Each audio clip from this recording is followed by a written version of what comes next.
지난 주간에 높은 뜻 형제교회 우리 담임 목사님 수련회를 김동 목사님이 한동안 가 계시는 태국에서 함께 모여서 가지고 돌아왔습니다. 기도해 주셔서 은혜 가운데 잘 마치고 돌아왔습니다. 갈 때는 날씨가 추웠는데요, 일주일 사이에 봄 기운이 완연한 그러한 이 높섬 마루에 오늘 이 시간 이렇게 예배 자리에 오신 여러분들 가운데 우리 주님의 은총과 평화가 함께 하시기를 바랍니다. 수련회 하면서 형제교회 한 목사님께서 태국에 오기 전에 한 포럼, 신학 포럼에 참석하고 오셨는데 그곳에서 들었던 이야기들을 한 가지 나누어 주셨습니다. 그 포럼에서 한 신약 전공하신 학자이면서 목사님께서 발표하신 내용이었는데요.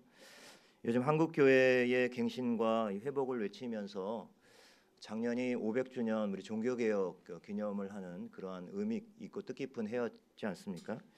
그래서 종교개혁의 정신으로 돌아가자라고 했죠. 하지만 그런 종교개혁의 의미에 비해서 작년 한 해 우리 교단뿐만 아니라 한국 교회에서 굵직굵직한 대형 사고들이 많이 일어났었죠. 우리 장로님 기도하셨지만 세습하는 문제들이나 이런 것들을 통해서 몸살을 앓았던 것이 또 작년 한 해였습니다. 그런 의미에서 이 종교개혁의 정신으로 돌아가자라고 하는 이런 운동들이 많이 있었지만 그 모임에서 발표하신 그 목사님에 의하면 어찌 보면 종교개혁의 정신으로 돌아가자라기보다는 오히려 초대교회의 모습으로 돌아가자라는 것이 한국교회 현실에 더 맞지 않겠는가라고 하는 이야기를 하셨다는 것입니다.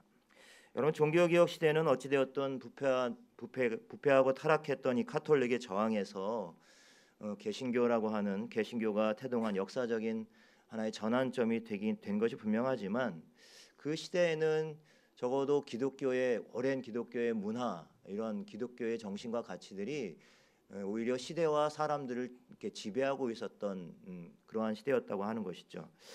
그런 면에서 본다면 요즘 한국 교회와 성도들의 상황은 이 시대 속에서 사실은 점점 그 자리를 잃어가고 있고 또 교회의 근간이나 우리 성도들의 신앙과 믿음의 근간들이 많이 위기와 또 흔들림을 겪고 있는 것이 사실이기 때문에 그런 의미에서 바로 이 초대 교회가 우리 한국 교회의 상황과 비슷하다라고 말을 하고 있습니다. 물론 초대 교회의 어떤 박해와 또 물리적인 어떤 박해와 환란의 상황은 아니지만 그러나 그 믿음이 흔들리고 교회가 뿌리째 근간이 흔들리는 그런 위기의 상황이라고 하는 점에서 바로 이 초대 교회의 모습들 속에 우리 현재 교회들이 또 성도들이 배워야 될 점들이 더 많이 있지 않을까라는 생각을 한 것이죠. 벌써 2주 동안 우리가 요한계시록의 소아시아 7교회에 우리 주님께서 보낸 그러한 메시지를 함께 나누고 있습니다. 초대교회 또 특별히 소아시아 지역의 7교회가 처했던 그 고난과 그 박해, 궁핍한 상황을 오늘 우리 교회와 성도들의 삶과 직접적으로 연관시켜서 생각하는 것은 무리이겠습니다. 물론 지금도 선교 현장이 아직 있고 치열한 선교 현장이 있고 또 순교자들이 생겨나기도 하지만 대체로 한국 교회와 성도들이 처한 상황을 박해나 고난으로 이렇게 규정하기는 어렵기 때문입니다. 그러나 세상 속에서 점점 소금의 맛을 잃어버리고 빛의 기능도 제대로 하지 못할 정도로 그 영향력을 상실해가서 그렇게 상실해가고 있는 그러한 교회와 우리 성도들의 삶의 자리를 돌아볼 때 더욱 이 초대 교회의 상황들과 함께 공감할 수 있는 것이죠. 요즘 우리 시대 우리 교회와 또 그리스도인들이 피부로 느끼고 있는 것 한 가지는 반기독교적인 정서가 또 훨씬 더 강해지고 있다고 하는 점도 있습니다. 그런 의미에서 박해와 고난 속에서 또 거짓 교사들의 교훈 등으로 흔들리면서도 믿음을 굳건히 지켜내었던 이 초대교회의 모습들을 깊이 돌아보고 살펴보는 일이 오늘 이 한국 교회와 또 성도들에게 유익한 시간이 될 것입니다. 바로 우리가 당면한 시험과 위기를 극복하고 하나님이 원하시는 바로 그 교회의 원형을 찾아가는 그러한 시간이 되기를 바랍니다. 오늘도 지난주에 이어서 교회여 나의 사랑아 세 번째 시간인데요. 오늘은 버가모라고 하는 교회에 관한 이야기입니다. 사도 요한을 통해서 버가모에 보낸 우리 주님의 권면의 메시지를 함께 귀 기울여 보시기 바랍니다. 지난주에 소개한 교회가 어느 교회였죠, 여러분? 잊어버리셨죠? 서머나 교회 맞습니다. 네, 서머나 교회입니다. 이 서머나 교회가 있었던 이 서머나라고 하는 도시의 특징을 말씀을 드렸었죠. 로마의 가장 충성스러운 도시였습니다. 그래서 그 누구보다도 먼저 황제 숭배 사상을, 그리고 황제의 신전을 세우고 황제 숭배 사상을 그렇게 펼친 그 도시가 바로 서머나였습니다. 그런데 오늘 소개하는 이 버가모 교회는 이 서머나 교회 못지않게, 아니 어떤 의미에서는 서머나 교회가 이 황제 숭배 사상을 먼저 받아들였지만 이 황제 숭배 사상이 더 꽃을 피우고 열매를 맺고 아주 구체적으로 실현된 것이 바로 버가모라고 하는 도시였습니다. 여러분, 오늘 13절에 보면 이 버가모 교회가 처했던 상황을 잘 표현해주고 있는데요. 어떻게 이야기하고 있습니까? 내가 어디에 사는지를 내가 안다. 누가 안다고요? 우리 주님께서 아신다라고 말씀을 하고 계십니다. 첫 시간부터 계속 주님께서 이 일곱 교회를 향해서 내가 안다. 내가 너희를 안다. 너희의 사정을 안다. 너희 형편과 너희 고난과 너희 아픔과 슬픔과 궁핍을 안다. 이런 말씀을 계속 하고 계시죠. 오늘 버가모 교회에 대해서도 내가 안다라는 표현을 하셨는데 내가 어디 사는지 안다라는 이런 말씀하셨습니다. 이것은 뭐 예를 들면 우리 높은 뜻 섬기는 교회가 경기도 어디입니까? 남양주시 별내면 송산로 681번 길 33 이런 주소를 의미하는 것이 아니죠. 그것이 아니라 버가모 교회가 있었던 이 버가모라고 하는 도시가 어떤 도시였는지 내가 안다라고 말씀하셨습니다. 어떤 도시였다고요? 13절 바로 이어서 뭐라고 되어 있습니까? 거기는 사단의 권자가 있는 데라. 사단의 권자가 있는 데라. 여러분, 사단의 권자라는 말은 문자 그대로 사단이 왕으로 통치하는 자리라고 하는 뜻을 갖고 있습니다. 버가모 교회가 있었던 이 버가모는 사단의 권자가 있던 곳이라고 말씀하고 있는 거예요. 하지만 당시에 고고학적인 연구들에 의하면 이 버가모 지역에서 직접적으로 사단을 숭배하거나 그러한 사단 숭배하는 신전이 있었던 기록은 없습니다. 그런데도 사단의 권자가 있는 것이라고 말한 이유는 무엇일까요? 지역적으로 이 버가모라고 하는 도시는 지난주 말씀드렸던 서머나로부터 에베소가 그 밑에 있었고요. 서머나 그다음에 바로 그 일곱 교회 중에는 가장 터키 북단에 있는 것이 이 버가모 교회, 버가모라는 도시였습니다. 이 버가모는 여러분 이렇게 언덕백이죠. 이렇게 구릉이 산이 이렇게 하면 구릉처럼 되어 있는 이 언덕백이 위에 이 도시가 형성이 되어 있었습니다. 이 도시 안에는 이 로마 제국이 이전부터 그리스의 이 신들의 신전들이 빼곡하게 들어차 있었습니다. 뭐 제우스니 이런 굵직굵직한 신들의 신전들이 아마 가보신 분들도 계실 거라고 생각이 듭니다.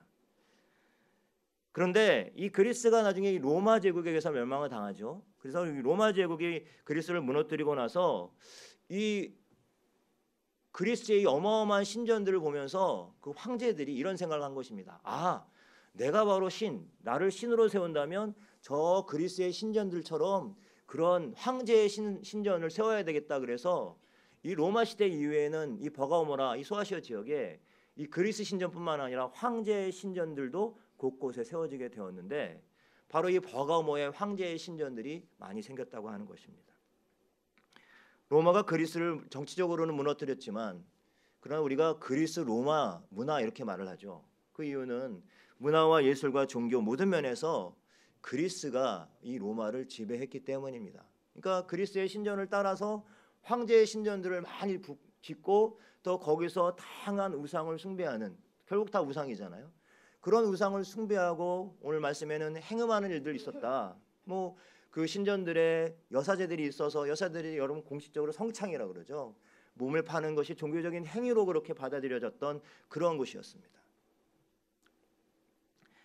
극심한 또 잡다한 우상 숭배가 행해졌던 곳이 바로 이 버가모라고 하는 도시였습니다. 그러니 주님께서 이 버가모 교회가 있었던 그 곳을, 내가 있는 곳을 내가 안다라고 말씀하시면서 그것을 사단의 권자가 있는 도시다라고 말씀하신 것이죠. 버가모 교회가 이 사단의 권자가 있는 사단의 세력의 중심지에 있었다고 하는 것은 여러분 당연히 박해를 불러올 수밖에 없는 상황이었겠죠. 오늘 이 박해의 절정에 다다른 사건이 13절에서 등장하고 있는데 바로 그 중에 한 인물이 나오고 있습니다. 그 사람이 바로 내 충성된 증인 안디바라고 하는 사람이었어요. 이 안디바가 순교를 당한 사건이 오늘 13절에 나오고 있는 것입니다. 정확히 여러분 안디바가 어떤 인물인지 성경에서 자세히 설명하고 있지는 않습니다. 다만 여러분 오늘 본문에서 다시 한번 사단이 사는 곳이라고 하는 표현이 쓰여진 것을 보면 이 안디바의 죽음은 당시 로마 황제를 숭배하는 그 황제 숭배, 우상 숭배와 관련이 있었던 것입니다. 쉽게 말하면 황제 숭배와 우상 숭배를 거부했기 때문에 이 안디바가 거기서 죽임을 당한 것이죠. 다음 주 우리 3.1절을 맞이하게 되는데 우리가 신사참배를 하고 이런 것을 거부했던 분들이 박해받고 그리고 고난을 당했던 우리 한국 교회 역사 쪽에도 이런 것들이 발견이 되죠. 순교자의 역사들이 있습니다. 피 흘림의 역사들이 있습니다. 전승에 의하면 이 안디바는 바로 이 버가모 교회의 감독이었다 그래요. 감독은 바로 오늘날 목회자, 지도자를 의미합니다. 역시 도미티안 황제 때 계속해서 도미티안이라는 황제가 나오고 있는데 이 황제 때 황제 숭배를 거부해서 이 안디바는요 불에 달군 노새 황소 위에서 서서히 굽혀서 죽는 순교를 당했다고 합니다. 너무 잔인한 그러한 방법이었죠. 아마 여러분 시범 케이스라는 말을 잘 아실 겁니다. 군대 경험 있으신 분들은 시범 케이스라는 말을 더 이렇게 와 닿으시죠. 어떤 규칙이나 어떤 법을 정해놓고 그것을 잘 지키도록 하기 위해서 처음에 어떤 첫 번 케이스에 걸리거나 이 초반에 걸린 사람들을 엄격하게 처벌하는 경우를 이는 시범 케이스라고 말을 합니다. 황제 숭배와 우상 숭배에 가장 조직적으로 저항했던 것이 바로 그리스도인들이었어요. 그래서 아마 로마의 황제뿐만 아니라 이 버가모 도시의 지도자들도 이 어떻게 하면 이들을 막아낼 수 있을까 고민하다가 아마 저 지도자를 죽이면 되겠다. 저 지도자를 없애면 제거하면 되겠지라고 해서 이 안디바를 제거한 거예요. 그런데 여러분 그들의 예상과는 달리 오늘 말씀 가운데도 나와 있지만 이 안디바의 순교는 이 버가모 교회의 성도들의 믿음을 더욱더 굳게 붙잡는 계기가 되었다는 겁니다.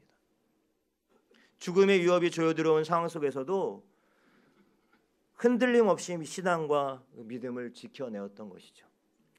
바로 그래서 버가모 교회가 주님께 칭찬받은 부분이 바로 이 부분입니다. 박해의 위협 속에서도 지도자가 이렇게 순교당하는 순간에도 흔들림 없이 그 믿음을 붙들고 나아갔던 그 교회를 주님께서 칭찬하셨던 것입니다. 자, 여기까지는 버가모 교회에 대한 칭찬이었는데요. 근데 바로 이어지는 14절부터 그런데 내가 너에게 두어 가지 책망할 것이 있다라고 말씀하시죠. 그 두어 가지 책망이라고 하는 것은 14절에 발람의 교훈을 지키는 자들이 아직 교회에 있다. 그리고 또 15절에는 누구예요? 니골라당의 교훈을 지키는 자들이 있다. 사실은 이것은 거의 같은 맥락에서 이해되어질 수 있는 것입니다. 교회 안에 침틀에 들어있는 거짓 교훈, 거짓 가르침을 분별해내고 드러내기 위해서 사실 오늘 11절 말씀에 시작하면서 이 버가모 교회 사자에게 편지할 때 그 편지하시는 말씀하시는 이가 누구이신지 뭐라고 되어 있습니까? 11절 말씀에 좌우에 날선 검을 가진 이가 이르시되라고 되어 있죠. 날선 검은 무엇을 뜻할까요, 여러분?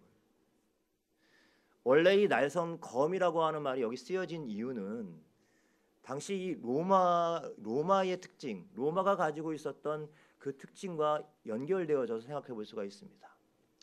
역사적으로 로마는 로마의 어떤 평화가 이루어지는 로마 팍스 로마나라고 하는 그 시기가 있었죠. 그 시기는 어떤 이 로마의 번영과 평화는 이 힘과 칼에 의해서 그렇게 해서 유지되었고 그 번영을 이루었던 것입니다. 그러니까 모든 제국의 황제가 하나님이 되고 황제가 주인 되면 황제의 권한, 황제의 힘과 권력에 의해서 세상이 지배되어진다고 생각을 하고 있었던 거예요. 바로 그래서 버가모 도시에 가면 버가모 도시에는 특징이 이 버가모 도시의 상징이 바로 이렇게 칼이었다고 합니다. 그러니까 로마에 충성했던 도시였기 때문에 얼마나 충성했던지 이 버가모의 총독에게는 로마 제국에서 이 사법권까지 독립시켜주는 그러한 행정권과 사법권이 독립되어지는 그러한 위상을 갖고 있었다고 합니다. 그러니까 로마의 총독에게 생사역탈권이 있었던 거예요. 그러니까 안티바가 바로 순교를 당한 것입니다. 그런데 여러분, 이 버가모 교회가 거짓된 교훈에 휘둘리는 것을 막고 분별하기 위해서 오늘 주님이 양날의 이 날카로운 검을 가지고 계신 분으로 묘사하고 있는 것은 바로 로마 제국의 황제가 주고 하나님이 아니라 온 세상의 주요 하나님은 바로 예수 그리스도시다라고 하는 것을 이 11절에서 이미 은근히 비교하면서 이렇게 말씀을 하고 있는 것입니다. 자, 그렇다면 이제 교회 안에 들어왔던 발람의 교훈과 니골라당의 교훈이 과연 어떤 것인지 좀 알아봐야겠죠. 여러분, 발람의 교훈은 여러분 성경을 민수기서 여러분 벌써 이제 성경 통독하시면 더 넘어가셨을 텐데요. 민수기서 22장과 24장을 배경으로 하고 있는 그러한 이야기죠. 여기 보면은 이름이 비슷한 사람이 나오고 있습니다. 한 사람은 발락이고요. 한 사람은 발람입니다. 여러분, 발락은 바로 이제 그 모압의 왕을 말하는데요. 모압의 왕이 발락이 민수기서에 보면 이스라엘 백성들이 광야에서 이제 생활을 하지 않습니까? 그러면서 거기서 급격하게 이제 번성을 하고, 그러니까 이 이스라엘이 점점 더 풍성해지니까 은근히 이스라엘이 두려워졌던 거예요. 그래서 이 모압 왕 발락이 용하다고 하는 한 선지자, 점쟁이 같은 사람이죠. 그 발락을 찾아냅니다. 그리고 이 발락에게 돈은 얼마든지 줄 테니까 저 이스라엘을 좀 와서 저주해 달라고 그러한 부탁을 하는 거예요. 그러나 계획이 뜻대로 되진 않았습니다. 왜냐하면 발람은 하나님과 함께하는 이스라엘을 저주할 수가 없었어요. 하지만 돈은 탐이 나죠. 그래서 어쨌든 발락에게 갑니다. 발락에 가서 저주하지는 못하지만 저 이스라엘이 하나님의 진노와 심판 아래 그렇게 설 수 있도록 그렇게 한 가지 계책을 발락에게 말해주는 것입니다. 여러분, 그것이 오늘 14절 말씀에 나와요. 발람이 발락을 가르쳐 이스라엘 자손 앞에 걸림돌을 놓아 우상 제물을 먹게 하였고 또 행음하게 하였느니라. 이게 무슨 말입니까? 저주는 못하지만 그냥 당신들이 모압 왕에게 풍성한 제사상의 음식을 차려놓고 막 아주 풍성하게 제사를 드려라. 모압 신에게 제사를 드리는 것들을 저 이스라엘 백성들에게 보여줘라. 굶주리 광야 생활에 굶주리고 힘든 이 사람들이 그러한 물질 음식들이나 호화로 풍요로운 그것에 이렇게 눈이 확 돌아가고, 그리고 아름다운 여인들이 나와서 신전에서 춤을 추고, 그래서 그 여인들이 그 남자들을 유혹하게 해서 그래서 이스라엘이 넘어지죠. 이 발람의 계측은 그대로 적중하고 맙니다. 역사적으로 그래서 이스라엘의 광야 생활 가운데 가장 심각한 위기를 맞게 되는데요. 연병으로 2만 4천 명이 죽게 되는 그 일이 바로 이 발람의 이 계책 때문에 일어난 것이었습니다. 발람은 이 물질이 눈이 어두워서 그래서 이러한 괴계를 발락을 통해서 하게 되었던 것입니다.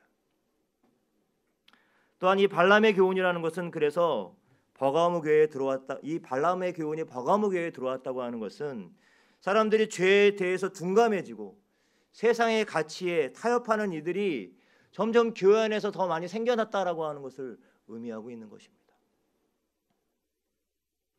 여러분, 오늘 우리 한국 교회와 우리 성도들의 삶의 자리를 한번 돌아보세요. 이런 발람의 교훈이 우리 가운데도 지금 뿌리내리고 있는 것은 아닐까요? 두 번째, 니골라당의 교훈도 사실 마찬가지입니다. 에베소 교회를 향해서 주님이 내가 니골라당의 행위를 미워하는도다. 나도 이것을 미워한다라는 말씀을 이미 주셨죠. 2장 6절의 말씀에서. 여러분, 니골라당의 행위를 미워한다는 말씀이 있는데 벌써 이렇게 버가모쯤 오니까 이 행위가 교훈으로 바뀌었다는 거예요. 이것은 어느 정도 체계가 잡히고요. 교리적인 체계가 잡혀서 사람들의 마음을 움직이고 흔들어 버렸다는 것을 말하고 있는 것입니다. 되게 니골라당은 당시에 이 그리스 로마 지역에서 유행하는 영지주의의 한 분파로 그렇게 여겨집니다. 이 영지주의는 바로 이 세상에는 선한 것, 이 세상에서 선한 것은 영혼뿐이다라고 생각하는 거예요. 그래서 예수님께서 사람의 몸을 직접 입고 오셨다고 하는 것은 이것은 가짜다라고 그렇게 그러한 잘못된 가르침들을 주는 것입니다. 육체로는 그래서 무슨 일을 해도 자유한 거예요. 일종의 어떤 도덕이니 윤리니 선한 삶이니 이런 거 필요 없다라고 말하는 것입니다. 자기 마음대로 자유롭게 살아가면 된다는 거예요. 왜요? 이미 구원받았으니까. 최근에 기독교 이단 가운데 구원파들이 바로 그러한 종류가 되는 것이죠. 이들은 땅에서 거룩하게 살아가야 될 삶의 이유가 없어요. 영혼만이 선한 거니까, 정신만이 선한 거니까. 그러니 안디바가 앞에서 아무리 순교하고 다 수많은 사람이 순교해 나가도 뭐 순교의 신앙이 뭐 소용이 있어? 이러는 것입니다.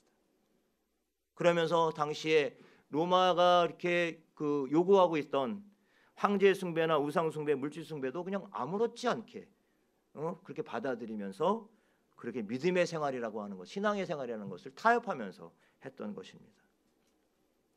결국 여러분 본문에서 이 발람의 교훈과 니골라당의 교훈은 같은 맥락에서 이해할 수 있겠죠.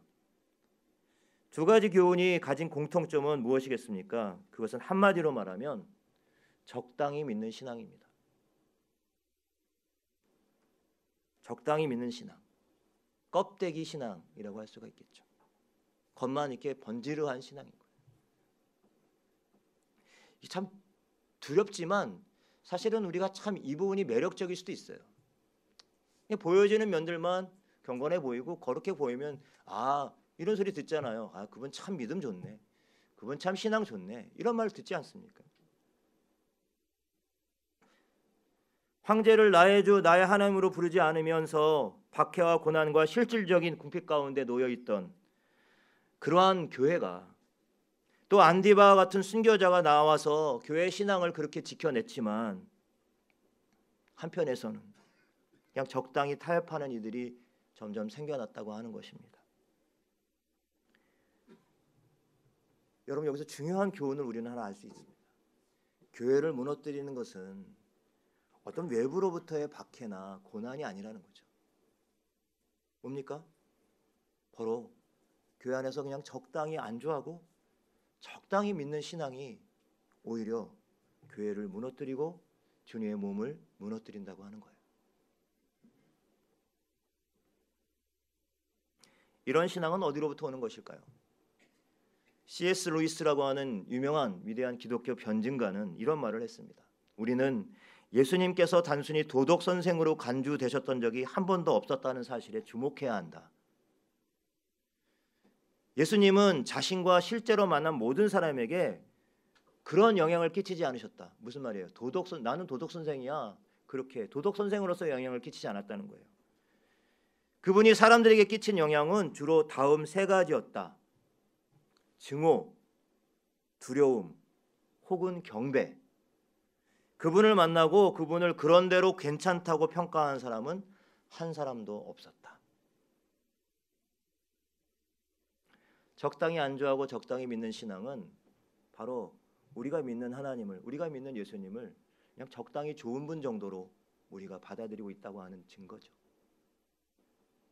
내가 좀 필요하면 잠시 도움을 구하고 그냥 삶이 평안하고 그냥 평탄하면은 그냥 뭐 그때는 또 외면하고 이런 신앙.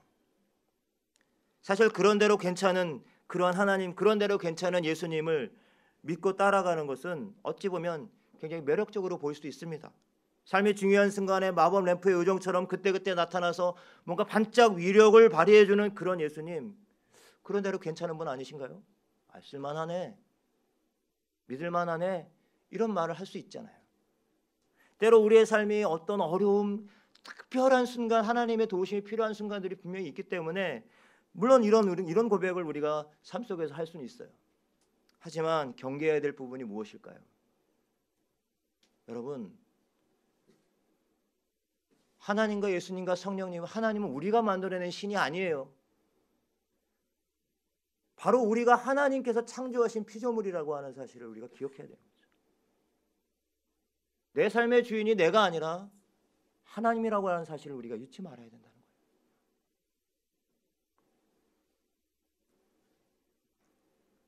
내 삶의 주인이 내가 되어 살아가는 신앙, 그리고 적당히 안주하고 적당히 믿는 신앙, 이런 신앙을 이 메시지라고 하는 성경의 저자인 유진 피터스는 액세서리 신앙이라고도 표현을 했습니다.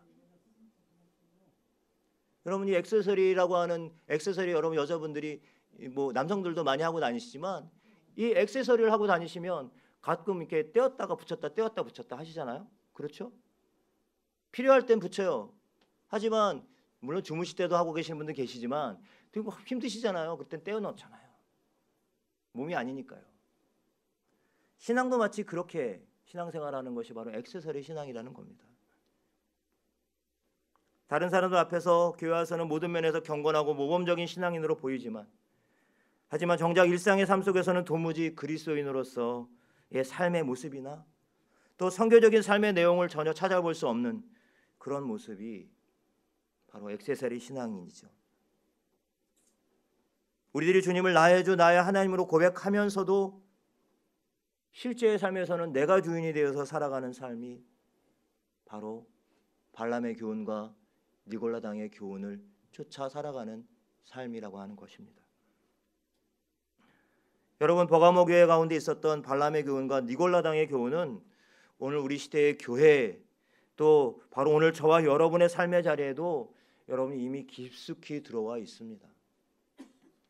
더욱이 우리가 살아가는 시대는 그 어느 시대보다 물질주의가 강력하게 작동하고 있는 시대입니다. 우리는 시시때때로 하나님과 물질을 함께 섬기죠.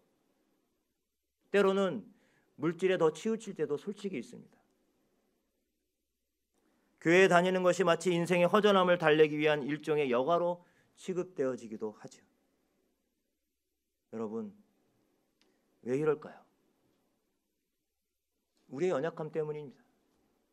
그런 연약한 가운데서도 우리 주님은 오늘 우리에게 말씀하고 있습니다. 내가 안다. 네가 바로 그런 사단의 권자, 그 권자가 있는 곳에 너의 교회와 너가 있는 것을 안다 라고 말씀하고 계시는 거예요. 이것은 어떤 의미에서는 책망일 수 있지만 어떤 의미에서는 우리에게 주님께서 알고 계신다고 하는 그 위로의 말씀, 소망의 말씀으로 받아야 할 것입니다. 우리가 어떻게 믿음을 지켜낼 수 있습니까? 어떻게 이 사단의 권자가 가득한 세상 속에서 우리가 어떻게 우리의 믿음을 지켜낼 수 있을까요? 16절 말씀을 같이 한번 읽어보겠습니다.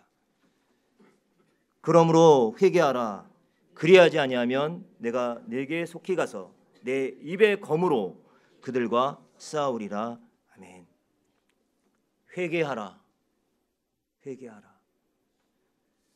잘 아시는 말씀이겠지만 여러분, 회개는 후회하는 감정이 아닙니다. 아, 내가 그렇게 했으면 안 됐는데 라고 후회하는 그 감정에 머무는 것은 회개가 아니죠. 그렇죠? 회개는 삶의 태도와 내용이 바뀌는 것입니다. 적당한 신앙, 껍데기 신앙의 자리를 떠나서, 물론 우리가 때로 넘어지고 쓰러질 수 있지만 매 순간 나의 하나님, 나의 주는 오직 예수 그리스도십니다 라고 고백하면서 주님을 따르는 삶을 살아가는 것입니다. 때론 수고와 희생과 헌신이 따르죠.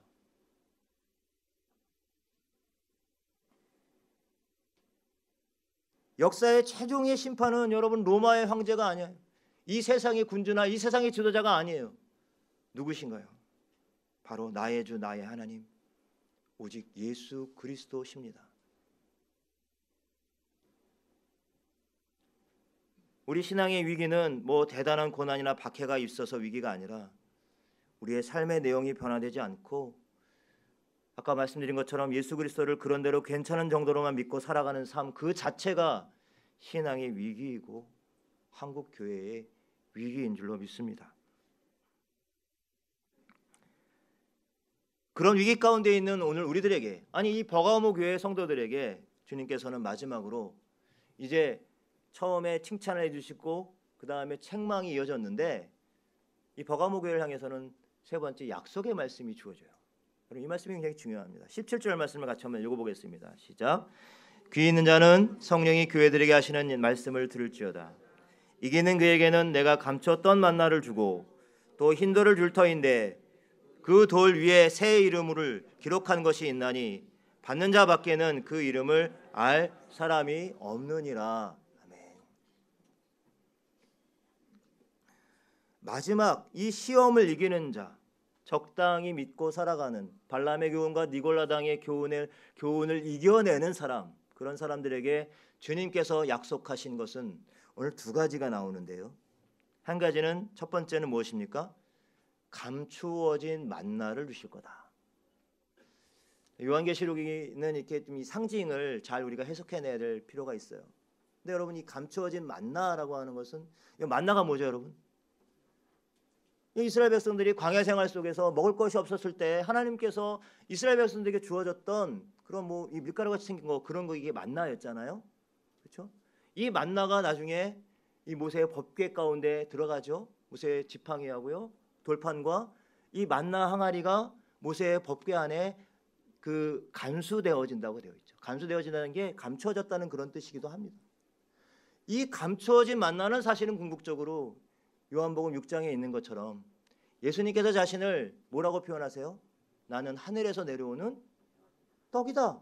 하늘에서 내려오는 만나다라고 말씀을 하고 있는 거예요. 다시 말하면 이 감추어진 만나는 바로 예수 그리스도를 의미하는 것이죠. 주님이 우리에게 선물이다. 주님이 우리의 소망이다. 주님이 우리의 생명이다 라고 하는 것을 말씀해 주고 있는 거예요. 생명을 주시겠다. 최종적으로 예수 그리스도와 함께 요한계시록에도 마지막 뒤에 보면은 혼인잔치로 이렇게 비유되어지죠. 그 혼인잔치에 참여하는 감격적인 만남을 갖게 될 것이다. 이 약속의 말씀인 거예요. 주님을 만나게 될 것이다. 두 번째로 흰 돌이 주어지죠, 여러분. 여러분 흰 돌이 주어지는데 흰 돌에는 특징이 있어요. 흰 돌에 새 이름이 기록된다라고 되어 있습니다. 앞에서 감춰진 만나가 예수 그리스도를 상징했다면 그냥 그러면 찍어 맞힐 수 있죠. 여러분 흰 돌은 누구시겠어요? 흰 돌도 역시 예수 그리스도를 말하는 거죠. 원래 구약 성경이나 아니 상식적으로 당시 고대 근동에 이 흰 돌이 용례가 몇 가지가 있는데요. 이 흰 돌이 어떨 때 쓰여졌냐면 주로 고대 재판관들이 재판을 할 때 재판에서 이기는 사람에게 흰 돌을 주었다 그래요. 그러니까 흰 돌은 승리를 상징하는 거예요. 또 한 가지는 높은 사람에게 어떤 잔치나 이런 연회 같은 데 초대를 받았을 때 그 연회에 입장할 때 입장하는 표가 바로 흰 돌이었다라고 하는 거예요. 무슨 뜻입니까? 마지막 날 그 혼인잔치에 들어갈 수 있는 그 티켓이 주어진다는 거예요. 일종의. 그리고 이 흰돌이 정말 우리 주님이라면 그러면 그 주님의 그 가슴팍에 저와 여러분의 이름이 새겨진다는 거예요. 이게 놀라운 약속 아니겠어요? 이 약속이 있기 때문에 그 불같은 시험을 바로 이 소아시아의 교회 성도들이 이겨낼 수 있었던 건 아니었을까요?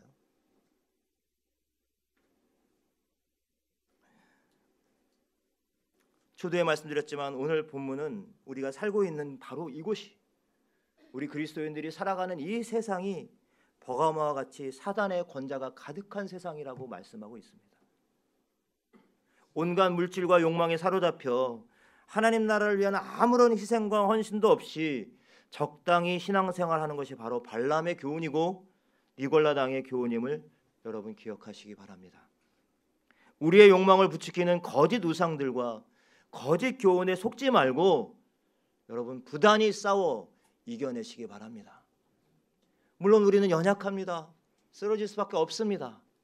그러나 우리에게는 우리 주님께서 약속하신 이 약속의 말씀이 있지 않습니까? 이 약속의 말씀을 굳게 붙드시고 이기는 자로 인정받아 이기는 자에게 주시는 복을 다 받아 누리는 저와 여러분들이 되시기를 간절히 바랍니다. 기도하겠습니다. 하나님 아버지, 우리의 인생이 그냥 적당히 믿는 신앙에서 그치지 않게 하옵소서. 그랜대로 괜찮은 예수님을 모시고 살아가는 불완전하고 어리석은 인생이 되지 않게 하옵소서. 오직 나의 주, 나의 구원자, 나의 하나님은, 나의 삶의 주인은 오직 예수 그리스도임을 늘 다짐하며 확신하며 살아갈 수 있도록 은혜를 내리워 주시옵소서. 그래서 이기는 자로 인정받고 이기는 자에게 주시는 복을 다 받아 누릴 수 있는 우리 높은 섬기는 교회 모든 성도들 될 수 있도록 주님 은혜 내리워 주시옵소서. 감사드리며 예수님의 이름으로 기도드립니다.